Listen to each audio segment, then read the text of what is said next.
Hey guys, this is Ricky Montgomery, and you're on One Music Artist Talks. Let's go. So, Line Without a Hook was a song that I had for a few years, starting when I was 18, and when I put the song out later on. It kind of documents a bunch of different things, the romantic relationships in my high school experience that kind of taught me that, I actually don't need to be in a relationship the entire time to feel good about myself, and taught me a bit about individuality and everything. And more than that, it's become more about just personal freedom, being on my own for the first time, outside of high school, college, which is the experience I was going through at the time that I put the song out. And as an artist, just experimenting with different sounds and using, orchestra stuff for the first time, and being a little bit more ambitious and not afraid to experiment. So that's kind of in a nutshell the things that the song explores. So the whole 2016 premise is kind of talking about how these songs that have done well on TikTok, particularly Line Without a Hook, also a song called Mr. Loverman. They're from 2016 when I put the songs out. I'm, no longer 2016, and I'm no longer putting out songs that sound like that. And so I wanted to kind of bridge the gap for the new fans between that era and the new one. I'm working on my next album right now, and I put this one out, this EP out.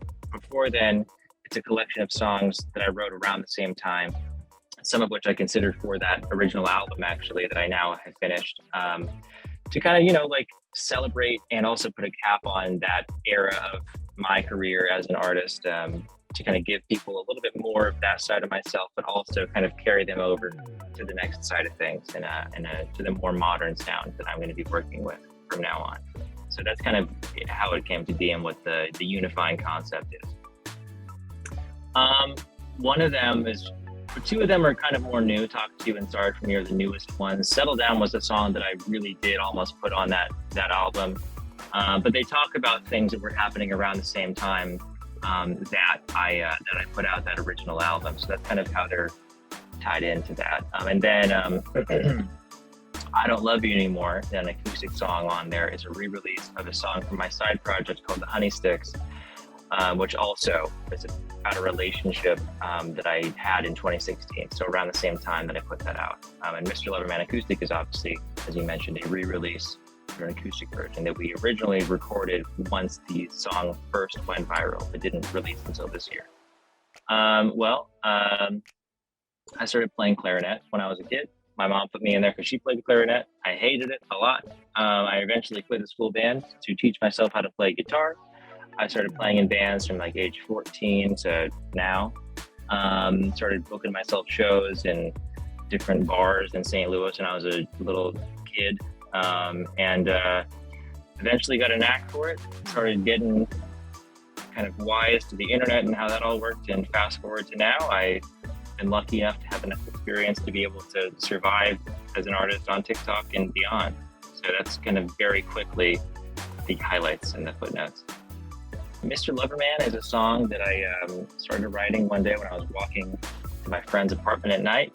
I just kind of had the I'm headed straight for the moon line in my head because I was living in England. I was 18, and honestly, I just had been going to bars for the first time, and because it was legal there, and I just kind of thought about this kind of drunken waltzy feel, and so that's kind of how it came to be. It was just kind of a collection of little words that kind of mishmashed together, and then eventually. My dad was from England, so it's kind of about his experience with kind of his sexuality and how he never accepted it and he never did up to his death. And so it's kind of about imagining these conversations that we were never able to have, that I kind of experienced while I was in England, which is where he was from, where I was studying at the time. So that's kind of how that song came to be, just kind of these hypothetical conversations. So I was lucky enough to be part of kind of the early stages of what became the Midwest emo sound around the mid. I'm surprised about this question. It's very detailed. What did it sound like?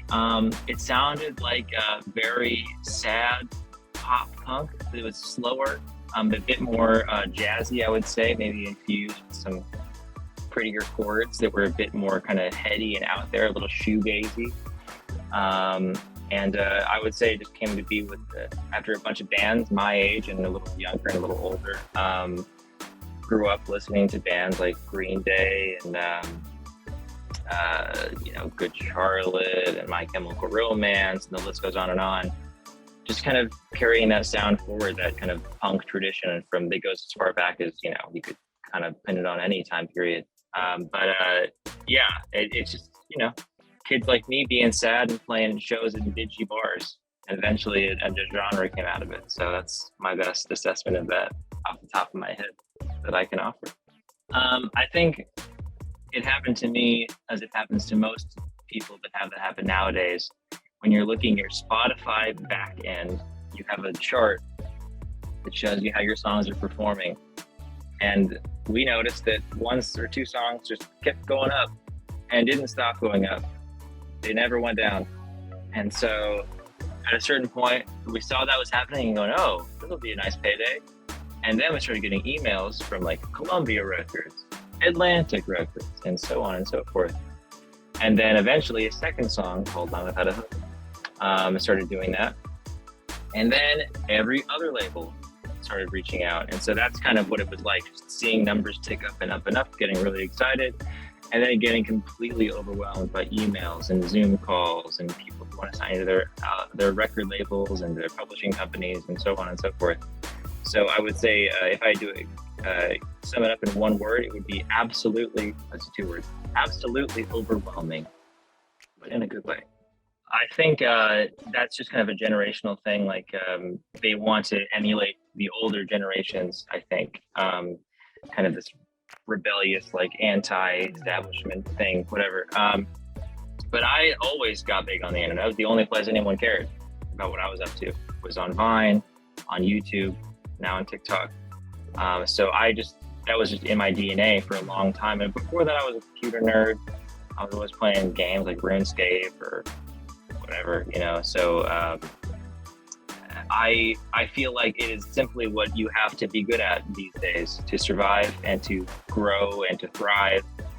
And so, I am a big cheerleader of artists just kind of trying it out and seeing what they can do on there, because there's a lot of eyes there and there's a lot of success to be had for everybody, all genres, online and specifically on TikTok. So I wish that more artists would take advantage of it.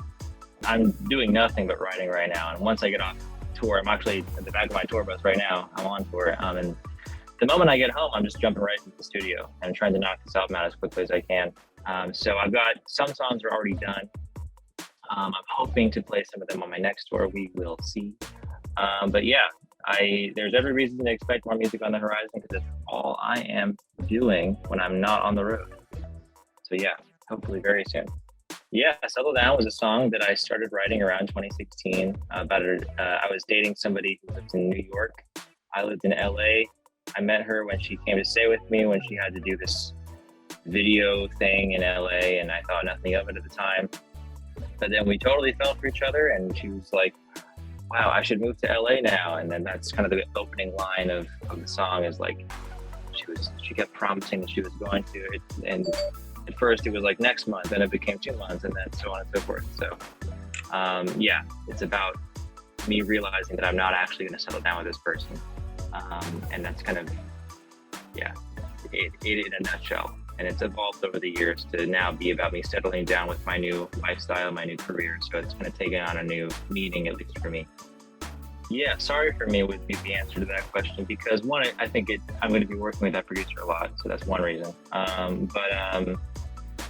It's also a song that I really care about a lot. It's about some very sensitive things in my life, which the information is available online. It's one that I felt really good about when it came out. I feel like musically I captured what I wanted to capture with that song. It's got Rob Moose works on that, a really talented arranger, orchestral guy, Tommy English, really amazing producer. I'm just really happy with how that song came out.